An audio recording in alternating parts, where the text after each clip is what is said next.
What's going on, folks? Hope you're having a wonderful night or day. Welcome back to the party. Today we're going to be talking about a game called Farever. If you haven't had a chance to check this game out, I highly recommend it. I've been live streaming this game the past couple of days. It really came out of nowhere. It's a game developed by a company called Shiro Games, who are also behind the titles War Tales, Northgard, and a few other ones. And so far, the best way I've seen it described is a mix between Portal Knights and Trove, also like a 3D Guild Wars 2. There's 4 classes in this game: Warrior, Mage, Priest, and Rogue. They each have their own individual class skills. They each have their own individual talent trees, which I do have more points to put into. Actually, give me 1 second. Fervor. Actually gonna go for that one. And then on top of that, the talents and the class skills, they've also got a weapon system in this game that combos into it. Right now for early access, there's 25 weapons. However, there are multiples of the same type of weapon that can be used by other classes. For example, you might see a spear that can be used by a rogue and a priest, and then also a spear that can be used by a warrior and a rogue.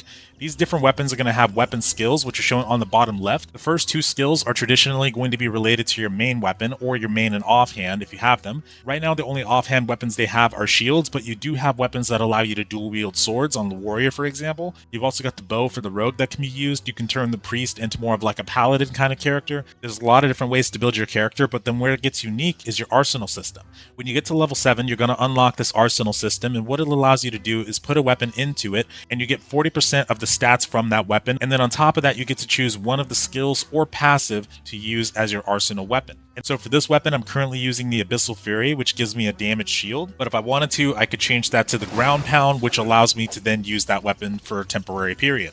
Now, the very cool thing about this is that you can mix and match your build in multiple different ways utilizing this system. And with the amount of weapons that they already have, I think that you get a lot of build diversity that you can utilize already. The max level cap right now is level 20, but they are planning to expand that up to level 50 over time. They have a very extensive roadmap, which I do recommend checking out, but they have plans to add more regions, more classes. The Druid and the Monk are the classes that they have plans for right now, and then after that they're going to be adding even more in the future. Would love to see a Necromancer pop up. I think this game would be absolutely insane with that. On top of adding those other classes, they're also going to be adding more talent trees for each individual class. So I think it said 3 more talent trees, which will bring it up to 6. And then, of course, they're also planning to add a ton more weapons, which is going to introduce even more ways to play your character. As you can see, the combat itself is extremely fun, extremely crazy. When it comes to the content this game is based around, the majority of your early game time is going to be spent filling up this Codex. Now, you're going to start on Scover Island down in the southern region down here. And then as you go around killing monsters, you're going to add them to your Codex. And then initially, you're going to need to kill them 8 times to get them added to the Codex on a basic level. Past that, you're going to need to kill them a total of 20 times to get the Codex mastered out for them. But where the game currently shines is the dungeons. That's going to be where you're going to be spending a lot of time farming gear. You're also going to be spending time in there farming runes. I think they come from the dungeons alongside the sparkling mobs, but these runes will actually change the way your skills operate. So for my charge ability, for example, the double up rune will give it 2 charges. And like I said, you get them from dungeons traditionally, but you also have these sparkling mobs like this one right over here. And these ones are more rare. These ones are more on the rare side. And when you do kill these ones, you're also likely to get better gear or better drops in general. You're also going to have... Is that a mount? Wait, hold on. Oh, see? Just like I mentioned. So we've got ourselves another rune. I think I may already have this one, though. Oh, I guess not. Oh, it allows you to apply the effect to allies within 40 meters for half of it, so I'd give them 20% damage reduction for about 12 seconds, I think, is what that's saying. So that's really cool. So that gives you a good showcase of that as well. There's also field bosses around the map, just like that right there, but they are planning to add in world bosses in the future, and alongside the more regions, they're also planning to add in dynamic events, which is something I'm really, really big on. Anytime I play an MMO, I always ask and pretty much beg for companies to add in dynamic events. I don't know when we got so allergic to open world content, but I love the fact also that their dynamic events are called rifts. In both Guild Wars 2 and Rift, those games had the absolute best dynamic events I had ever encountered. And on top of that, they're also planning to add in more dungeons. PvP-wise, right now there's no PvP, but they do plan to start with the dueling system. They're going to expand that later into battlegrounds and then also a PvP region. And so right now the game is classified more as like an MMO lite, but they are planning to add in more MMO features. features like an auction house, player-to-player trading, which right now at least you can drop trade, thankfully, but yeah, you're going to be able to do a full-on trading system in the future too. They're also going to add guilds. Some of this content is going to be coming during early access, whereas some of it's going to be scheduled for this year. The text that you can see on this screen, for example, it'll kind of show you which is which. But another thing, oh my god, another thing to mention is this game has a ton of media references, which I absolutely love the look of.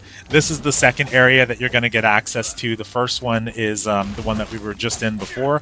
And right now, like I mentioned, the max level's 20. So you probably have overall a good 20 to 30 hours of content in the game. Past that, it's going to be a lot of achievement hunting, mount hunting, and companion hunting, which I'll tell you how to do in a second, glider hunting, and then also whatever that last one was. Oh, appearance farming for like transmog, because there is a built-in transmog system in the game. Absolutely love that, by the way. But before we get into that, let's take out Luffy. I'm sorry, Gruffy.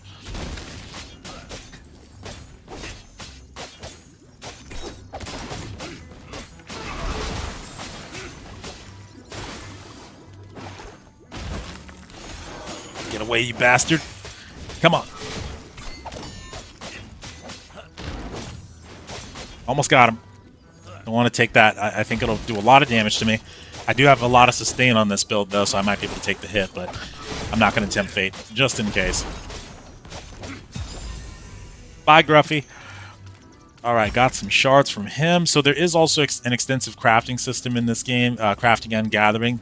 Before I get into that, though, I did want to show off the transmog system of what I was talking about earlier. So any item that you obtain in this game, it's going to be automatically added to the transmog, and you can do this free of charge. You can start just changing the look of your gear. Well, I like that a lot, and it's really cool. As far as cosmetics, right now, the only thing that they have in the store is the these following items, but eventually, they are going to add armor skins, mounts, cool-looking pets, and gliders, and other cool-looking items that are going to be cosmetic only. So on top of the total box price right now, which is $18, normal price $20, they're only going to have a cosmetic cash app on top of that. But yeah, when it comes to like the mounts and the gliders and companions, mounts you can actually get out in the world just by farming on mobs. Some mobs will drop them.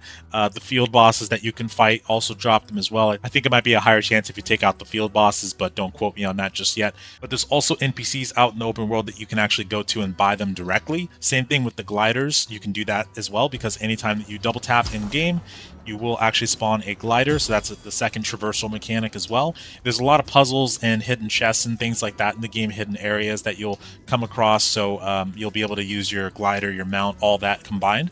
And then as far as the companion goes, the first one you get from the shop for free. The second one, though, you have to do a quest line, and it's going to involve you using a bug net.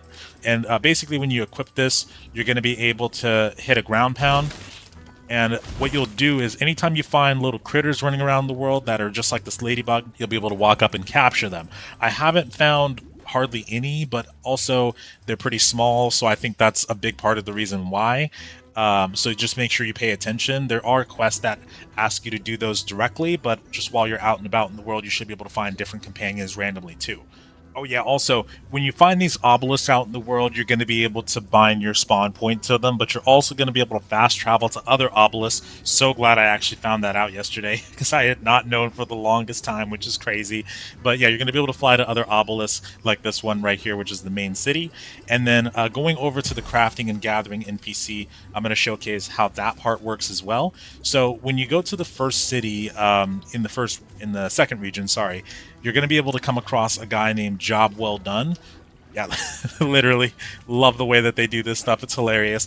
But you're going to also see like this right here, which allows you to upgrade your weapons.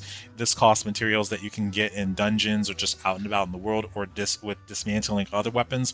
This purple crystal we can't get just yet, because right now the difficulty of dungeons are normal and normal plus. Normal plus is going to be when you get to level 20 and you run those dungeons in a hard mode. And then heroics, that's going to be what we get the purple crystals from eventually.